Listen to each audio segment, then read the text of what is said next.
नमस्कार, स्वागत है पाव ब्रेकफास्ट में। शुक्रवार में प्रवेश हम कर चुके हैं और आइए देख लेते हैं कि आज हफ्ते के आखिरी दिन हमें अंतर्राष्ट्रीय बाजारों से संकेत किस प्रकार के मिल रहे हैं। एसजीएक्स निफ्टी दमदार शुरुआत हुई है, ऑलमोस्ट 185-186 अंकों की स्ट्रेंथ वहां पर दिखाई दे रही है। 17,130 के पार हम इसमें ट्रेड होता हुआ देख रहे हैं। बाकी मार्केट्स पर भी नजर डालें तो यहां कुछ हरे निशान में ही स्टार्टिंग हुई है। निके जापानीज मार्केट यहां पर 80-82 अंकों की स्ट्रेंथ दिखाई दे रही है। कॉस्पी हरे निशान में खुलकर कारोबार करता हुआ दिखा है। स्ट्रेट टाइम्स में भी देखें तो आधे % तक की स्ट्रेंथ यहां पर भी नजर आ रही है। डाउ नैस्डैक फ्यूचर्स पर नजर डालें तो सपाट दायरे का ट्रेड यहां देखने को मिल रहा है। 6 अंकों की स्ट्रेंथ डाउ फ्यूचर्स, लेकिन 150 अंकों पर नैस्डैक फ्यूचर्स इस समय चढ़ के कारोबार कर रहा है। लगातार दूसरे ट्रेडिंग सेशन हमने ग्लोबल कमोडिटी मार्केट्स में भी स्ट्रेंथ देखी है। सोना 3 हफ्ते के हाइज पर है तो चांदी $20 का आंकड़ा पार कर चुकी है, वो भी 4 हफ्ते के हाइज है। कच्चे तेल की बात करें, स्ट्रेंथ यहां पर भी बरकरार है। तो क्या कुछ हुआ है बीते सत्र में कि इस तरह की मजबूती बरकरार रही है और किन इवेंट्स पर रखनी है नजर हफ्ते के आखिरी कारोबारी दिन, जानते मेरे सहयोगी दीपांशु स्टूडियो में मेरे साथ जुड़े हैं। Deepanshu, good morning.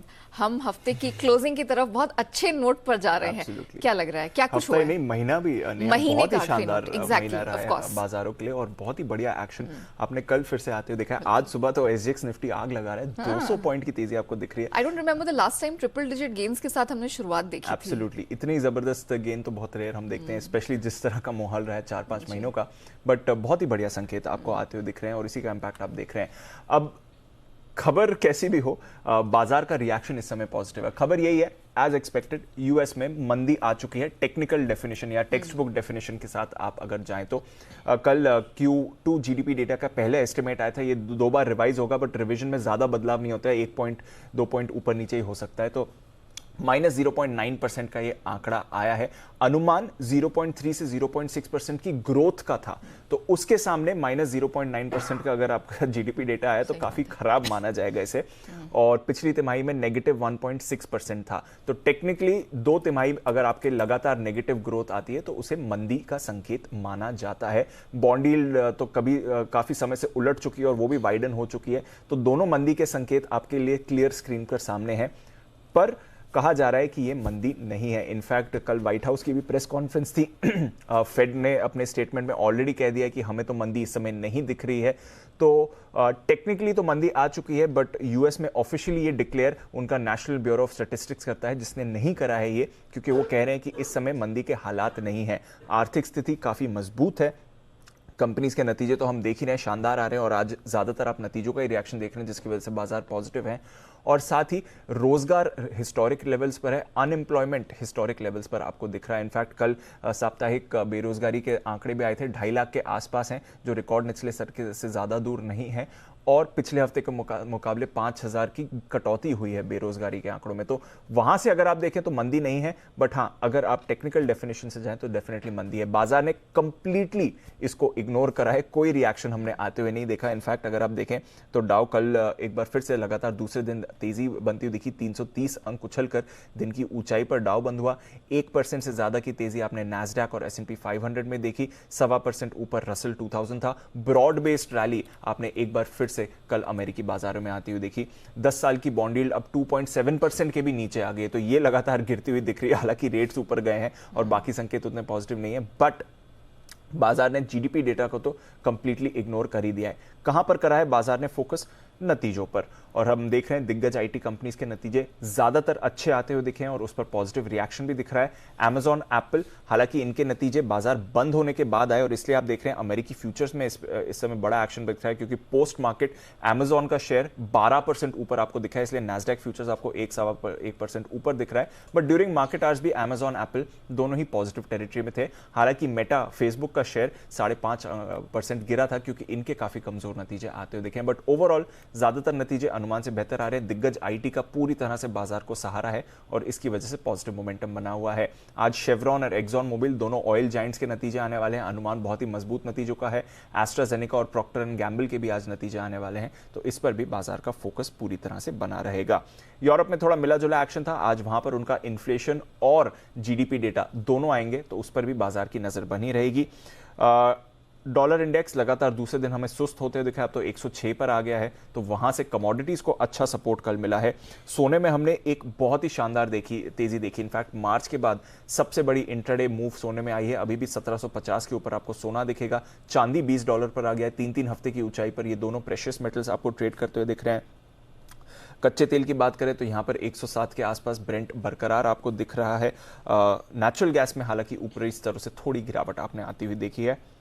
Base metals में भी बढ़त थी।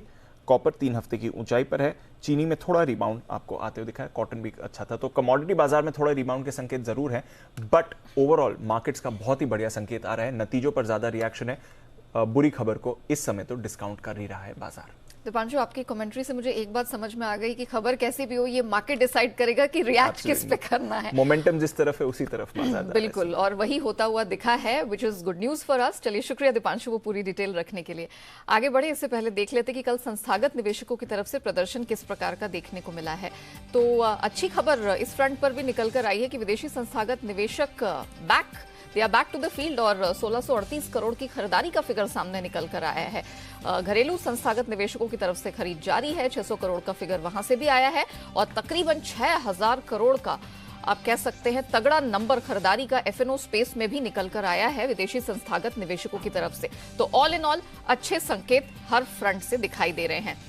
अब इन संकेतों के बीच क्या हमारे मार्केट में कुछ नई रेंज बनती हुई दिखाई देगी, क्या रणनीति आपको अपनानी है, इस पर बात करने के लिए जी बिजनेस के मैनेजिंग एडिटर अनिल सिंह भी हमारे साथ जुड़ चुके हैं।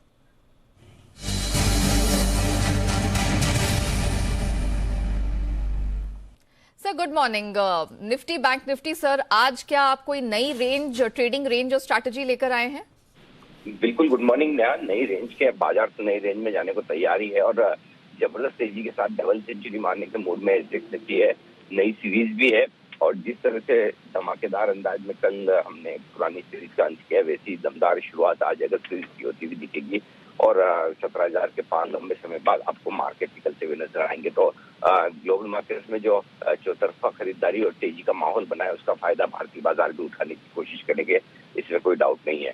और आज के लिए इम्पोर्टेंट यही होगा कि अगर आज हम 17,000 के ऊपर बंद होते हैं तो वो बहुत ही बढ़िया संकेत मिलेगा। आगे आने वाले हफ्ते के लिए, पूरी सीरीज के लिए भी थोड़ी मजबूती के संकेत और बढ़ते हुए नजर आएंगे। जहां तक रेंज का सवाल है, 16,750 से लेकर 16,825 ये आपके लिए तुरंत प्रभाव से सपोर्ट का काम करेगा। कल का लो भी 16,750 का है। हालांकि ये लेवल अभी आपको दूर नजर आ रहे होंगे, लेकिन जहां से एक बढ़िया ब्रेकआउट मिला है 16,800 के ऊपर, वो लेवल अब आपके लिए सपोर्ट का काम करेगा। और ऊपरी स्तरों पर 17,100 से लेकर 17,250 की रेंज में कहीं जाकर आज बाजार ऊपर सेटल होने की कोशिश करेंगे। देखते हैं उस रेंज में कहां तक पहुंचते हैं। पहली छोटी सी रेंज जो है वो 17,100 17,150 की है और उसके बाद 17,200 250 की रेंज निकल कर आती है।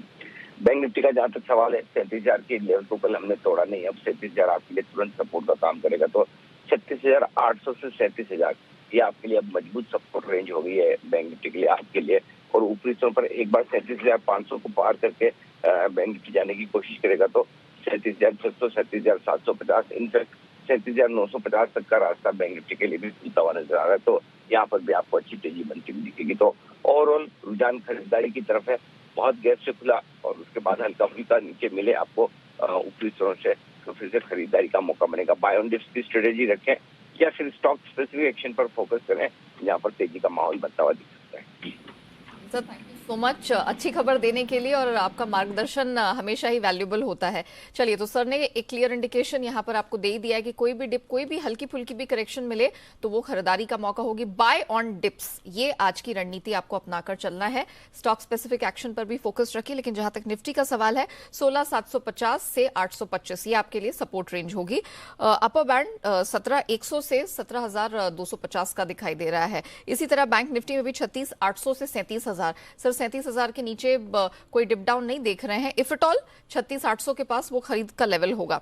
37,600 से 750 ये आपको एक अपर रेंज दिखाई दे रही है। लेकिन सर इस बात को लेकर भी होपफुल है कि 37,950 तक का भी लेवल बैंक निफ्टी छूने का दमखम आज के ट्रेड में रखता है। आइए अब जान लेते हैं कि खबरों के दम पर कहां आज एक्शन दिखने वाला है और जून तिमाही के जो नंबर्स ओके, चलिए इससे पहले कि हम आगे बढ़े और स्टॉक्स इन न्यूज की खबर का रुख करें, इस वक्त एक बिग ब्रेकिंग निकल कर आ रही है जो कुछ समय पर आपके स्क्रीन पर होगी। इस पर हम जरा फोकस कर लेते हैं और देखते हैं कि यहाँ पर क्या बड़ी खबर निकल कर आ रही है। जब तक वो खबर ओके, तो टाटा मोटर्स के लिए बताया जा रहा है कि कुछ बुरी खबर है। उसके नंबर्स निकल कर आए थे, कल हमने प्रेशर लेकर बंद होते हुए देखा है।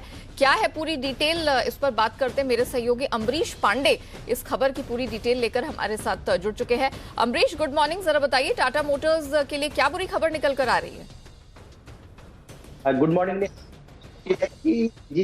समीक्षा जांच वो पूरी कर ली है और ये समीक्षा जांच थी इलेक्ट्रो गैल्वेनाइज स्टील पर। जो देशी घरेलू कंपनियां उन्होंने शिकायत की थी कि डंपिंग हो रही है कोरिया से, जापान से और सिंगापुर से, और ये डंपिंग रोकी जानी चाहिए। इस पर एंटी डंपिंग ड्यूटी लगाई जाने की जरूरत है क्योंकि घरेलू इंडस्ट्री को बहुत नुकसान हो रहा है। एक साल का पूरा पीरियड यानी कि जनवरी 2021 से दिसंबर 2021 तक का पूरा पीरियड लेकर डीजीटीआई ने जांच की थी और ये पाया था कि वाकई ये जो डंपिंग है, ये जो डंपिंग है देश में, वो काफी कम कीमत पर हो रही है, जिससे घरेलू इंडस्ट्री को बहुत नुकसान हो रहा है। और इसको अगर नहीं बचाया जाता है तो घरेलू इंडस्ट्री को कोलैप्स होने का चांसेस काफी ज्यादा है। और उसको ध्यान में रखते हुए डीजीटीआई ने सिफारिश की है कि जापान से, कोरिया से और सिंगापुर से जो इंपोर्टेड हम ईजी इलेक्ट्रिक स्टील लाते हैं उस पर तत्काल प्रभाव से ड्यूटी, एंटी डंपिंग ड्यूटी लगाने की जरूरत है। और ये सिफारिश उन्होंने सेंट्रल गवर्नमेंट को यानी कि राजस्व विभाग को कर दी है।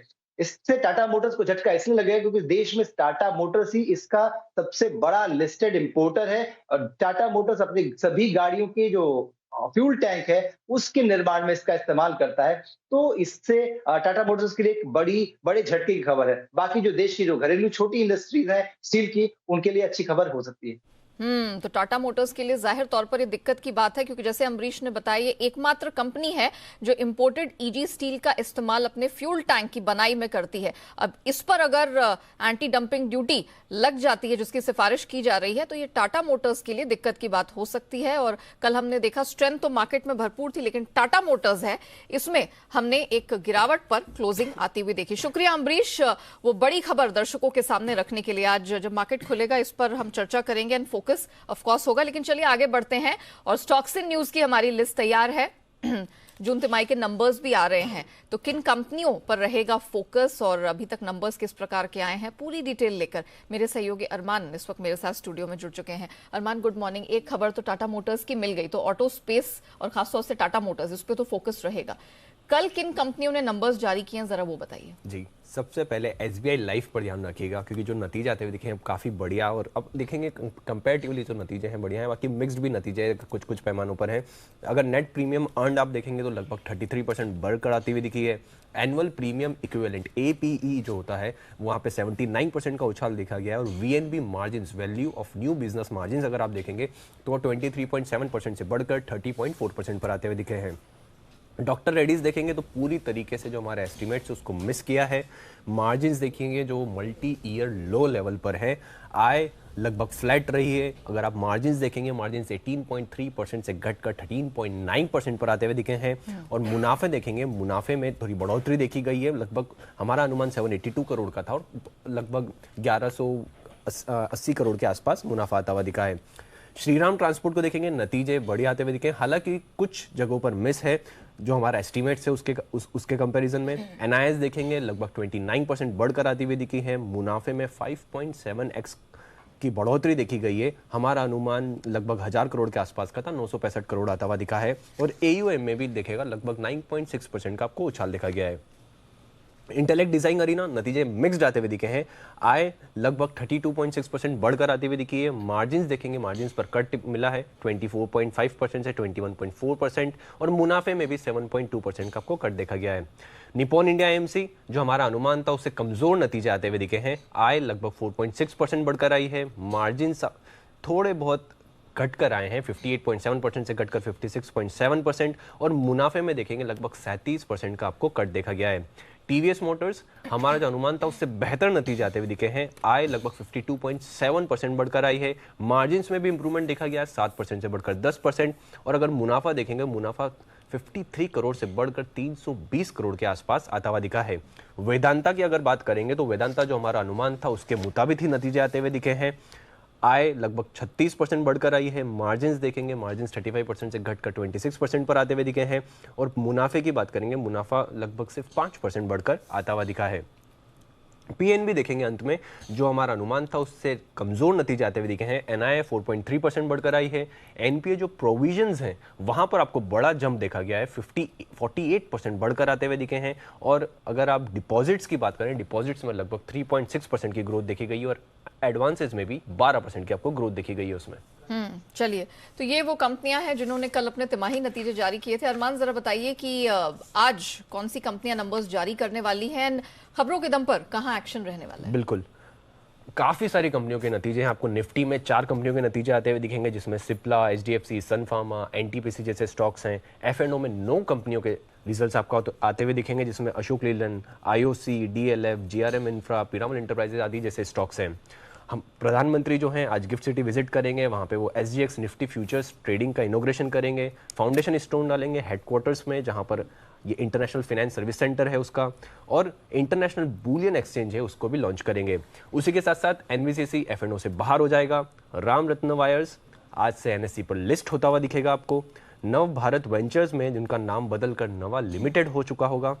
Yes bank board right issue, preferential allotment या क्यूआईपी के जरिए फंड जुटाने पर विचार करेगा। एचडीएफसी लाइफ शेयर इश्यू के जरिए फंड जुटाने पर विचार। और जेन इरिगेशन 1.2 करोड़ शेयर्स जो वारंट कन्वर्जन्स के चलते वो आज से लिस्ट होते हुए दिखेंगे। अब आ जाते हैं खबरों पर। टेलीकॉम स्टॉक्स पर ध्यान रखिएगा। जो 5G स्पेक्ट्रम का अपडेट है, 5G स्पेक्ट्रम की नीलामी का तीसरा दिन उसमें लगभग 16 राउंड की नीलामी खत्म हो चुकी है और कुल नीलामी का 17th जो राउंड है वो शुरू हो चुका है। जुबिलेंट फूडवर्क्स पर ध्यान रखिएगा, जिसमें रोडकास्ट टैक्स सॉल्यूशंस प्राइवेट लिमिटेड में कंपनी लगभग 15 करोड़ रुपए डालेगी और इसके लिए वो 40% हिस्सेदारी है जो खरीदने वाली है। रेलिगर इंटरप्राइजेस पर ध्यान रखिएगा, जिसमें सेबी से रेलिगर इंटरप्राइजेस मामले में एक फाइनल ऑर्डर पास होता हुआ दिखा है, जिसमें सेबी ने सिंह बंधुओं को 3 साल के लिए मार्केट से बाहर किया है और सेबी ने दोनों पर 10-10 करोड़ का जुर्माना भी लगाया है। इंडस टावर, जिसमें बिमल दयाल को एमडी और सीईओ पद से उन्होंने इस्तीफा दे दिया है। स्पाइस जेट, मुंबई से कांडला जाने वाली फ्लाइट रद्द कर दी है उन्होंने। और अंत में एक ब्लॉक डील है मेरे पास, जिसमें डेल्टा कॉप, जिसमें बोफा सिक्योरिटीज ने लगभग 16 लाख शेयर्स 193 रुपीस के आसपास पे भेजे। ओके, चलिए, तो ये वो खबरें हैं जिनके दम पर आज एक्शन देखने को मिलेगा। एंड ऑफ कोर्स आपको इन खबरों से जुड़ी सेक्टर्स एंड स्टॉक्स पर नजर रखनी है। आइए अब जान लेते हैं आज की ट्रेडिंग कॉल्स। चॉइस ब्रोकिंग के साथ शुरुआत करेंगे। बर्जर पेंट खरीदने की सलाह है, स्टॉप लॉस 600 रुपए का, टारगेट 640 का। अनराठी सिक्योरिटीज इंटरग्लोब एविएशन में खरीदारी की रिकमेंडेशन दे रहे हैं, स्टॉप लॉस 1810 का लगाना है, टारगेट 1890 का मिल जाएगा। सेंट्रम ब्रोकिंग की तरफ से आज 2 रिकमेंडेशंस निकल कर आ रही है। पहली एचडीएफसी लिमिटेड में खरीदारी करके चले 2305 का स्टॉप लॉस, 2400 का टारगेट मिल जाएगा। और दूसरी स्ट्रैटेजी मन्नापुरम फाइनेंस में है, 95 रुपए 50 पैसे का स्टॉप लॉस लगाएं और टारगेट स्ट्रैटेजी में आपको 100 का मिल जाएगा। आइए अब जान लेते हैं कि एक्सपर्ट्स की आज के बाजार पर क्या राय बन रही है, कहां रणनीति अपनानी है, किन एरियाज को करना है अवॉइड, कैसे शेयरों में आज पैसे लगाए जाएं, इस पर बात करने के लिए कोटक सिक्योरिटीज के श्रीकांत चौहान हमारे साथ जुड़ चुके हैं। श्रीकांत जी, गुड मॉर्निंग। बताइए, अब यहां से पहले तो निफ्टी, बैंक निफ्टी का ही बता दीजिए कि यहां पर आप किन लेवल्स पे खरीदारी करेंगे और क्या रणनीति होगी। Good morning everybody. देखिए, हमें लगता है कल के दिन की जो मार्केट में हमने एक तेजी देखी या जो रिकवरी देखी लोअर लेवल से, ये क्लियरली इंडिकेट करता है कि मार्केट का जो मोमेंटम है वो और भी स्ट्रांग होते जा रहा है। और हम यहाँ से एक बार हमें लगता है कि निफ्टी में 17,300 17,400 के लेवल्स देख सकते हैं। सिंगापुर निफ्टी वैसे 180 पॉइंट ऊपर है, तो शायद हम 17,150-200 के करीब खुलेंगे। और इतने बड़े गैपअप के बाद अगर कोई भी करेक्शन अगर आता है तो फिर हमें लगता है कि लॉन्ग की पोजीशंस बनाई जा सकती है। अभी 17,000 का जो लेवल रहेगा वो इंपॉर्टेंट रहेगा, और उस लेवल्स के करीब अगर मार्केट अगर इंट्राडे में अगर गिव अप होता है तो वहां पे लॉन्ग पोजीशंस बिल्कुल बनाए, क्योंकि मार्केट का मोमेंटम और कुछ दिन तक जारी रह सकता है। साथ ही साथ जैसे आपने बताया कि बैंक निफ्टी की अगर बात करें तो बैंक निफ्टी में भी काफी स्ट्रॉन्ग मोमेंटम है और in fact it is out performing. तो यहाँ से बैंक निफ्टी में हमें लगता है कि ये 38,000 से लेकर 38,500 के लेवल्स ये भी दिखा सकता है। तो यहाँ पे भी अगर कोई करेक्शन अगर आता है तो 37,200 37,300 जो कल की क्लोजिंग थी उसके करीब लॉन्ग पोजीशंस बनाई जा सकती है। ओके, और स्टॉक स्पेसिफिक एक्शन कहाँ दिख रहा है आपको? स्टॉक स्पेसिफिक अगर बात करें तो हमें लगता है कि अभी जैसे निफ्टी में हमने तेजी देखी है, बैंक निफ्टी में देखी है, लेकिन जो लगाड़ सेक्टर था वो था आईटी, और जैसे अभी यूएस मार्केट्स में तेजी बनी है तो हमें लगता है कि अभी आईटी स्टॉक्स में यहाँ से बहुत अच्छी तेजी देखने मिलेगी। तो अगर सबसे पहले अगर कोई लॉन्ग स्टॉक करना है तो मुझे लगता है कि टेक महिंद्रा लॉन्ग किया जा सकता है। नो डाउट कि इन्फोसिस, टीसीएस दोनों में मोमेंटम है, लेकिन मिड कैप स्टॉक के साथ अगर हम कुछ लॉन्ग पोजीशंस बनाते हैं तो वहाँ पे रिटर्न्स अच्छे बन सकते हैं। टेक महिंद्रा में हमें लगता है कि 1100 के टारगेट नजर आ रहे हैं। स्टॉप लॉस हमें रखना है 1020 का, और साथ ही साथ कुछ एक फार्मा स्टॉक्स में भी तेजी बनेगी तो वहाँ पे सन फार्मा लॉन्ग करके चले। टारगेट्स रखें 950 के, और यहाँ पे हम स्टॉप लॉस रखेंगे 884 का। चलिए श्रीकांत जी, थैंक यू सो मच हमारे साथ जुड़ने के लिए, बताने के लिए कि इंडाइसेस में और चुनिंदा स्टॉक्स में कहां कमाई के मौके हैं। तो श्रीकांत जी की तरफ से टेक महिंद्रा और सन फार्मा दोनों में आज खरीद की रिकमेंडेशन है। आइए अब कमोडिटी बाजार का रुख करते हैं, जानते हैं आज की रणनीति। एसएमसी ग्लोबल की वंदना भारती हमारे साथ शो में शामिल हो चुकी हैं। वंदना, गुड मॉर्निंग। काफी समय के लगाड़ के बाद हमने देखा है कि सोने और चांदी में वापस से स्ट्रेंथ लौटी है। चांदी $20 का लेवल देख रही है ऑलमोस्ट महीने भर के बाद, एंड सोना ऑफ कोर्स अच्छी खासी जंप दिखा चुका है। क्या ये खरीद का मौका है? जी नेहा, काफी दिनों बाद ये ट्रिगर मिला है और बहुत अच्छे से इसमें डिस्काउंट करा है 75 बेसिस पॉइंट हाइक को, और उसके बाद जब यूएस जीडीपी डेटा कम आया तो फिर एक टेक्निकल रिसेशन की बात हुई है, जिसकी वजह से कमोडिटी में खासकर कि सोने को यहाँ पे एक इजाफा मिलता हुआ दिखा है। मुझे लग रहा है कि आज के दिन में भी मार्जिनली ये थोड़ा सा कंटिन्यू रहना चाहिए, लेकिन बाइंग रिकमेंडेशन चाहे गोल्ड हो या सिल्वर हो नेहा, यहाँ पे थोड़ा सी करेक्शन पे मैं देना चाहूंगी, क्योंकि काफी हायर साइड पे क्लोजिंग हुई है। तो मेरे ख्याल से आज के दिन में थोड़ा सा यहाँ पे एक डाउनसाइड देखने को मिलेगा, करेक्शन देखने को मिलेगा गोल्ड में। 51,200 के लेवल पे यहाँ पे मैं बाइंग रिकमेंड करना चाहूंगी। 51,500 का टारगेट होगा, स्टॉप लॉस 51,050 का लगा के चल सकते हैं, और ग्रेजुअली मुझे लग रहा है कि दबाव यहाँ पे दिखना चाहिए डॉलर इंडेक्स में नेहा, और शॉर्ट टर्म में यहाँ पे हम 52,000 तक आता हुआ देख सकते हैं सोने को। और मेटल्स में कहाँ पे खरीदारी का मूड बन रहा है, इफ एट ऑल? मुझे बेस मेटल्स में लग रहा है कि एक थोड़ा ओवरऑल सेंटिमेंट जो है यूएस जीडीपी डेटा नेगेटिव आने से थोड़ा सा प्रेशर आया है, लेकिन एक काउंटर ऐसा है जहाँ पे मुझे लग रहा है कि क्रूड से थोड़ा सपोर्ट मिलेगा, ये है एल्यूमिनियम। 212 की करीब यहाँ पे बाइंग रिकमेंडेशन रहेगी मेरी, 216 का टारगेट होगा, स्टॉप लॉस यहाँ पे 210 रुपए का लगा के चल सकते हैं। और एल्यूमिनियम के बाद थोड़ा सा अगर जो स्ट्रॉन्ग कमोडिटी है वो यहाँ पे मुझे जिंक दिख रही है। वंदना, थैंक यू सो मच हमारे साथ जुड़ने के लिए, बताने के लिए कि मेटल स्पेस में आज कहां कमाई के मौके हैं। आइए अब बात करते हैं एफआईआर यानी एफआईआई इन्वेस्टमेंट रिपोर्ट की। देख लेते हैं कि आज विदेशी ब्रोकरेजेस ने किन स्टॉक्स में एफआईआर दर्ज की है। तो हम शुरुआत करेंगे नोमुरा से। बजाज फिनसर्व पर इन्होंने अपना जो स्टैंस है वो न्यूट्रल कर दिया है, टारगेट 14,250 का है। डॉक्टर रेड्डीज पर ब्रोकरेजेस की कुछ रिकमेंडेशंस है। मॉर्गन स्टैनली ओवरवेट का स्टैंस बरकरार है, टारगेट 5,099 का इन्होंने दिया है। जेफरीज बाय की यहाँ पर स्टैंस बरकरार है, टारगेट हालांकि इन्होंने ट्रिम किया है, 5,224 नया टारगेट है। इसके अलावा सिटी बाय की पोजीशन यहां से बरकरार है 4,750 के टारगेट के लिए। क्रेडिट स्विस न्यूट्रल स्टैंस लेकर चल रहे हैं, टारगेट में की है कटौती, 4,050 है नया टारगेट।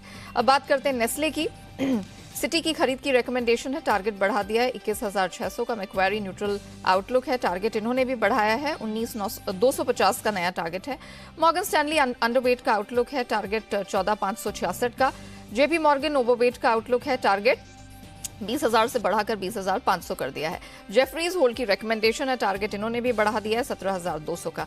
अब बारी आती है एसबीआई लाइफ की। गोल्डमैन सैक्स खरीद की सलाह है, टारगेट बढ़ाकर 1,400 कर दिया है। जेफरीज इनकी तरफ से भी खरीद की रिकमेंडेशन है 1,580 के टारगेट के लिए।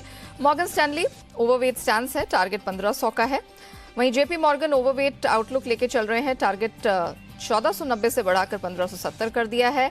सिटी बाय इनिशिएट की रिकमेंडेशन, टारगेट 1,665, और अंत में मैक्वेरी न्यूट्रल स्टैंस लेकर चल रहे हैं एसबीआई लाइफ में, और टारगेट है 1,285 का।